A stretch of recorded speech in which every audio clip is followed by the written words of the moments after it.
Hello everyone and welcome. I am so glad you are here today because what I am about to share with you is something that has been on my heart for days now.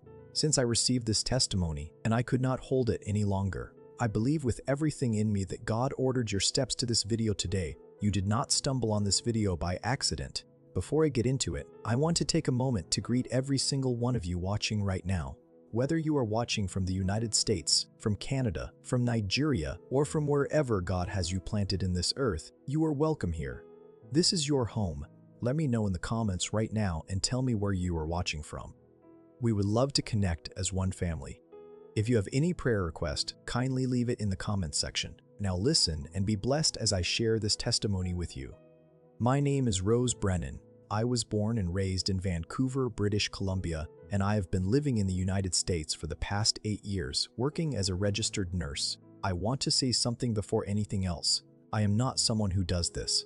I do not put myself in front of cameras. I do not share personal things publicly. I am the kind of person who shows up, does the work, goes home, and prays in private. That has always been enough for me, but something happened just a few days ago, and I have not been the same since. I have prayed every single day about whether to speak. I have sat with my Bible open and asked God to release me from the weight of this, to let me stay quiet and let someone else carry it. Every time I closed my eyes and listened, the answer was the same. So here I am. This is the first time I am sharing any of this with anyone. I was several hours into a night shift when it happened. Nothing felt different at first. I was moving between rooms the way I always do, checking lines, reading monitors, offering a word of comfort to whoever couldn't sleep. The floor was quiet. The overhead lights hummed that low, constant hum that you stop noticing after your first year of night shifts. I stepped into the corridor. I remember the sensation clearly. The floor seemed to tilt beneath me, not spinning, not a dizzy feeling exactly, but tilting. The way a photograph tilts when someone tips the frame. Then there was a sound like rushing water filling both ears completely. And then there was nothing. I went down. I am a nurse. I understand, clinically, what happened next. By the time my colleagues reached me and the code team responded, my heart had stopped. They worked on me for several minutes before a pulse came back. When I was told afterward how long I was gone, I sat with that number for a long time. I still sit with it. But what I need to tell you has nothing to do with what happened on that floor. It has. There are no words adequate for what I experienced. I am going to use words anyway because I have no other tools, but please understand that everything I say is a smaller version of the truth. I was somewhere vast.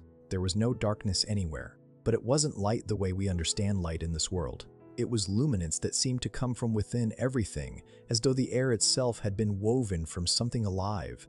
I felt weightless, and I felt more fully present and aware than I have ever felt in 32 years of living in a body. And then he was there. I didn't see him the way you notice a stranger across a room. I knew him before I fully saw him, the same way you know your own name. He didn't introduce himself. There was no need for that. Every part of whatever I was in that place recognized him, with a recognition that went deeper than memory, deeper than thought, all the way down to whatever existed before I was formed. Jesus. I collapsed, not from weakness, but from awe. I used to read accounts of people falling in the presence of God and think I understood it. I had no idea. There is a weight to his presence that is not crushing, but is so immense, so completely overwhelming, that your whole being cannot hold itself upright before it. You fold. And in the folding, something in you surrenders that you didn't even know you were still gripping. He knelt with me. I cannot get past that detail. The king of everything, and he knelt with me. When he spoke, it didn't enter my ears, it entered my whole being. Gentle beyond anything I can describe, but with an authority underneath that felt like bedrock beneath soil. He said, "Rose, there are things I need you to see, and then you must go back." I wanted to argue. Every part of me wanted to stay.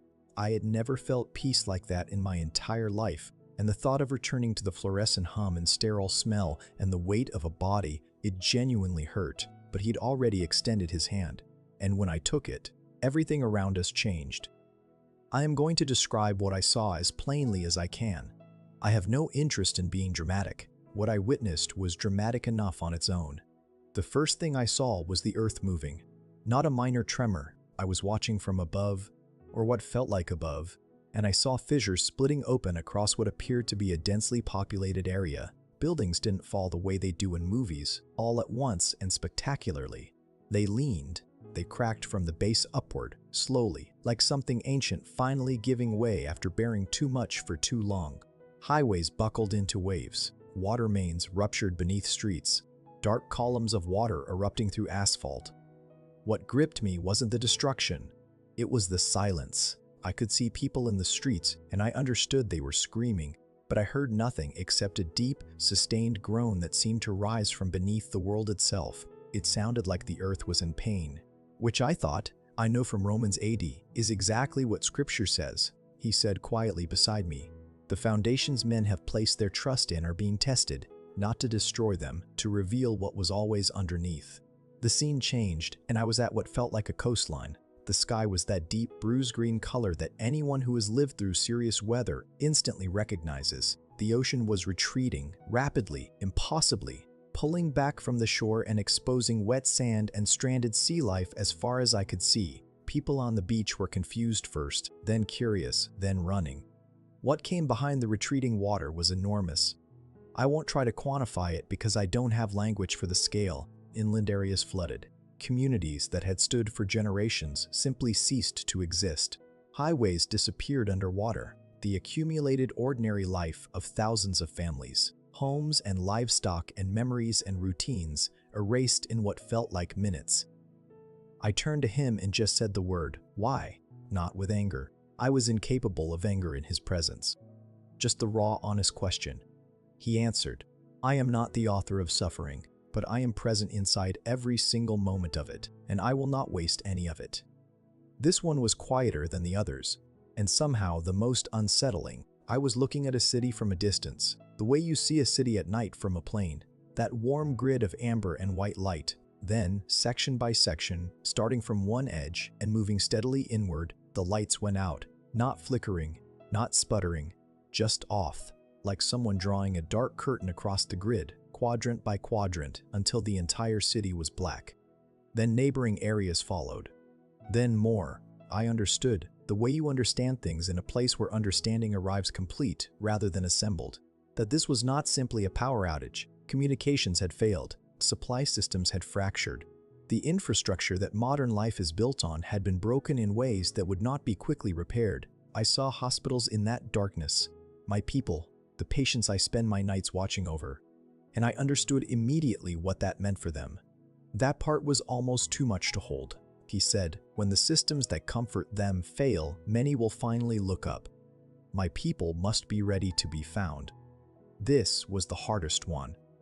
Days later, I am still sitting with it. I saw a fork in a road, not literally, but as a symbol whose meaning he made clear to me. On one side, I saw people who called themselves Christians quietly aligning themselves with what was comfortable, what was safe, what protected their social standing and their financial security. They weren't choosing evil, not in any grand or obvious way. They were choosing small compromises. Silence where they were called to speak. Comfort where they were called to sacrifice. Agreement where they were called to hold a different line. On the other side, I saw people choosing differently. Some of them were shaking when they chose. Some were weeping. None of it looked heroic or triumphant the way we romanticize faithfulness when we read about it. It looked costly and quiet, and in some cases genuinely devastating. But there was something around those people, a quality I cannot name, that set them apart from everything else in the vision. He said, "The hour is coming, and it is not far, when following me will cost something real. What I am asking is simply this: did they love me enough to pay it?" I began to weep. In that place, weeping felt completely different. Not despair, but something closer to grief threaded through with love. The way you cry at a wedding when you truly understand what the couple is stepping into. He didn't rush me. He stayed right there and let me. When the visions ended, we were standing together in that open, luminous space again. I knew, without him saying it, that the time had come. I was going back. I asked him, "The way you ask something when you already sense the answer will cost more than you feel ready for. What do you want me to do with this?" He said, "Tell them. Not to frighten them. Tell them so they are ready. Tell them so that when these things come, they will remember that I saw them coming, and that I loved them enough to warn them. And then the warmth receded, and the fluorescent hum returned, and there were hands on my chest, and someone was saying my name with that specific tone of controlled urgency that I have used myself in codes more times than I can count. I came gasping back into the weight of a body and the smell of antiseptic and the cold of a hospital corridor floor pressed against my back. I was back, and I was completely, irreversibly changed. I've wrestled with this every waking hour since it happened. I know what happens to people who come forward with experiences like this. I have read the comment sections. I know the words that get used: delusional, attention-seeking, oxygen-deprived. I am a medical professional. I understand, clinically, every rational counterargument. I have sat with each one seriously and given them full weight. And then I remember the warmth. I remember his voice moving through my bones. I remember the quality of knowing, not believing, not hoping, but knowing that what I experienced was more real than anything I have ever touched in the waking world. Hallucinations blur, they develop inconsistencies, they fade the way dreams fade. This has not faded by a single degree. Every detail is as sharp right now as it was in the first seconds after I opened my eyes on that floor. Something else changed that I didn't expect.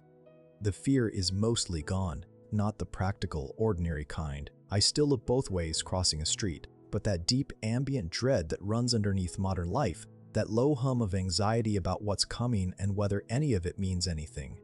It has gone quiet. Whatever is ahead, I know who holds it.